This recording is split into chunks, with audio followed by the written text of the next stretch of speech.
Hello বন্ধুরা, সবাই কেমন আছেন? আশা করি প্রত্যেকে ভালো আছেন। ইতিমধ্যে এসআইআর নিয়ে কিন্তু একটা বড় আপডেট চলে এসেছে। এসআইআর ইনুমারেশন ফর্ম আপনারা প্রত্যেকে জমা করেছেন, বিএলওদের কাছে বিএলওরা জমা করেছে, কিন্তু জমা করে যে আপনাদের কাজ শেষ সেটা কিন্তু নয়। এবার ইতিমধ্যে কমিশনের এবার একটা বড় ধরনের আপডেট বলতে পারেন, ঘোষণা বলতে পারেন, যেটা হচ্ছে ইনুমারেশন ফর্ম ফিল আপ করে জমা করেছেন, সেক্ষেত্রে যদি কোনো রকম কমিশন দেখে যে তাদের মধ্যে গলদ আছে, অর্থাৎ যদি কোনো রকম ভুল ভ্রান্তি বা কোনো রকম ডুপ্লিকেটই দেখা যাচ্ছে ফর্ম ফিল আপে, তাহলে কিন্তু আপনাদের ফর্মটাকে এবার ঘুরিয়ে দেওয়া হচ্ছে। অর্থাৎ আপনি যে ফর্মটা জমা করেছেন সেই ফর্মটা কিন্তু এবার বিএলওদের কাছে, বিএলওদের অ্যাপে একটা নতুন অপশন এসছে, একটা নতুন জায়গা এসছে, যেখানে কিন্তু এই ফর্ম ঘুরিয়ে দেওয়ার একটা ব্যাপার রয়েছে। তো ইতিমধ্যে সম্পূর্ণ বিষয় আমরা জানবো কি কি জানানো হয়েছে নির্বাচন কমিশনের পক্ষে, যে ইনোভেশন ফর্ম ফিল আপ করেই কিন্তু আপনার কোনো রকম কাজ শেষ নয়। আপনার জন্য যদি আপনার ফর্মে কোনো রকম ভুল ভ্রান্তি থেকে থাকে, সেক্ষেত্রে বিএলওর কাছে আপনার ফর্ম কিন্তু আবার রিটার্ন আসছে, ব্যাক আসছে, এবং সেই ফর্মটাকে আবার পুনরায় পূরণ করে আপনাকে আবার জমা করতে হবে বিএলওর কাছে। এর জন্য যাচাই পর্ব চলছে স্পেশালভাবে, এবং নির্বাচন কমিশনের পক্ষ থেকে সেই বিষয়ে জানানো হয়েছে আপডেট। সম্পূর্ণ বিষয়টি প্রথম থেকে শেষ পর্যন্ত দেখার জন্য ভিডিওটি দেখুন, তাহলে বুঝতে পারবেন, জানতে পারবেন। ভিডিওটিকে লাইক করবেন, চ্যানেলটিকে সাবস্ক্রাইব করবেন পরবর্তীতে সমস্ত খবরাখবর চ্যানেল থেকে সবার আগে পাওয়ার জন্য। দেখুন, বলা হয়েছে গলদ বুঝলে এবার ফর্ম ফেরত। ফের যাচাই কমিশনের সিদ্ধান্তে নয়া সংকট বিএলওরা।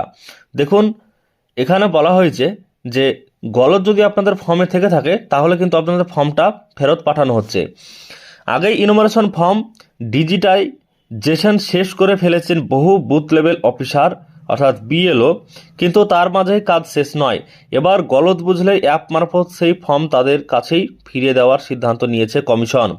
সেই মতো বিএলও অ্যাপে যুক্ত হয়েছে একটি নতুন ট্যাব। বহু বিএলওর কাছে ডিজিটাইজড ফর্ম ফেরত আসতে শুরু করেছে, তার জেরে নতুন করে সংকটে পড়েছেন বিএলওরা। কমিশন সূত্রে খবর, দিন দুয়েক আগেই বিএলও অ্যাপে যুক্ত হয়েছে সেন্ড ব্যাক বাই ইআরও এবং এআরও নামে ওই নয়া ট্যাব। এই ট্যাবেই বিএলওদের কাছে ফেরত আসছে ফর্মগুলি। দেখুন, যদি আপনি ইনুমারেশন ফর্ম ভুল ভ্রান্তি করে জমা করেছেন তাহলে কিন্তু আপনার কাছেও এই ফর্ম কিন্তু আবার নতুন করে জমা করতে হবে।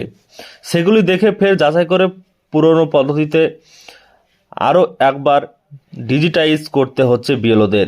অর্থাৎ আপনার যদি কোনো রকম ফর্মে ভুল ভ্রান্তি বা গলদ ইআরও বা এআরওরা বুঝতে পারে সাহেবরা, তাহলে কিন্তু আপনাদের ফর্ম কিন্তু চলে আসবে ব্যাক, এবং এই সেন্ড ব্যাক অপশানে এসে আপনাদের ফর্মের এখানে আবার নতুন করে ফর্ম কিন্তু আপনাকে ফিল আপ করে জমা করতে হবে। এখানে দেখুন আরও কি কি বলা হয়েছে। বলা হয়েছে যে ইনুমারেশনের সময় বৃদ্ধি করলেও একগুচ্ছ নির্দেশিকা জারি করেছে রাজ্য মুখ্য নির্বাচনী আধিকারিকের দপ্তর। ফলে নতুন করে কাজের চাপ বাড়ছে বিএলওদের। ইতিমধ্যেই সমস্ত জেলাশাসককে পাঠানো চিঠিতে সিও দপ্তরের তরফে নির্দেশ দেওয়া হয়েছে, ফের একাধিক বিষয় যাচাই করতে হবে বিএলও ইআরওদের। কোন ধরনের ফর্ম ফেরত আসছে দেখুন, এখানে বলা হয়েছে কোন কোন ধরনের ফর্মগুলো ফেরত আসছে। যেসব ভোটার নিজেদের পরিবারের প্রধান বলে দাবি করেছেন, 2002 সালে তাদের বয়স 60 বা তার বেশি ছিল কিনা তা ফের যাচাইয়ের প্রয়োজন থাকলে। 2 নম্বরে বলা হয়েছে 2002 সালের ভোটার তালিকায় শুধুমাত্র বাবা বা মায়ের নাম রয়েছে এমন কোনো ভোটারের বয়স যদি 2025 সালে 50 বছর বা তার বেশি, কারণ সেক্ষেত্রে তাকে প্রশ্ন করতে হবে 2002 সালে তার বয়স 25 বা তার বেশি হওয়া সত্ত্বেও কেন ভোটার তালিকায় নাম নেই।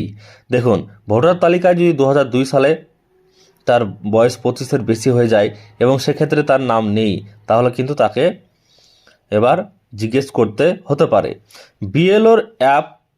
বিএলওর ম্যাপ করা বাবা মায়ের নাম 2025 সালের তালিকায় সঙ্গে না মিললে সেক্ষেত্রেও কিন্তু আপনাকে ডাকা হতে পারে। তারপর দেখুন, বলা হয়েছে যে 3 নম্বরে যেটা আপনাদেরকে বললাম যে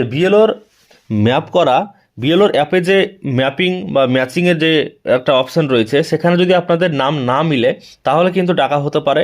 সেক্ষেত্রে ফর্ম ফেরত আসার পর সেই ভোটারের বাড়ি গিয়ে অথবা ফোন করে তা যাচাই করতে হবে।